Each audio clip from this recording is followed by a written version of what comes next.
It was important for me as audiences were brought into this world that they both felt like it was a clean entry point. They didn't necessarily need to know Star Wars backward and forward in order to enjoy it, but that fans of the franchise and of the EU and of the High Republic books would recognize a lot of things that they already knew and that they expect from this type of media. So I wanted to do both, honestly, when I approached this. And I hope that the show captures both of those audiences.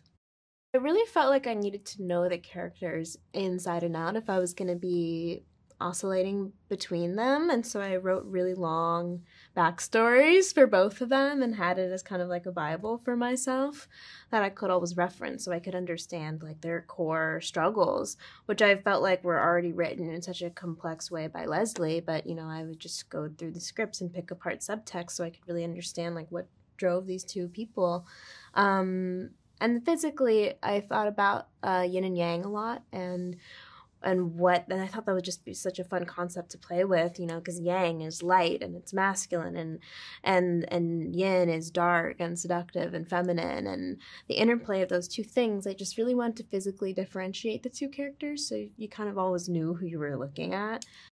My stunt master, my kung fu master and stunt trainer, his name is Jun Cheng Lu, and he was absolutely wonderful. And he started me off with there was a circle on a cardboard box with a cross and an X, and I would just trace them over and over again until the tape in the box would be taken away, and then I would be able to do those movements in the air without any sort of guidance. And then, you know, we practiced punches and kicks and like roundhouse punches and kicks, and it just slowly developed until like I had enough of a foundation to do the pick up the stunt choreography quickly, which ended up being really important, you know, because those two characters.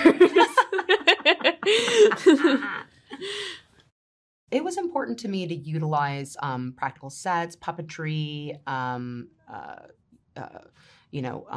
costumes that reflected the High Republic, not just Star Wars media we'd seen already for the Jedi, to utilize lightsabers that could still be used in combat, but still have a light emitting from them, which actually I didn't realize, but is really difficult to do, because in order to have the lightsaber light up and still get the light off of other people's faces, they're very, very heavy. Mm-hmm. And the amount of work that you guys were doing with the lightsabers, they needed to be lighter, like they are in the prequels, in order to do that type of sword fighting.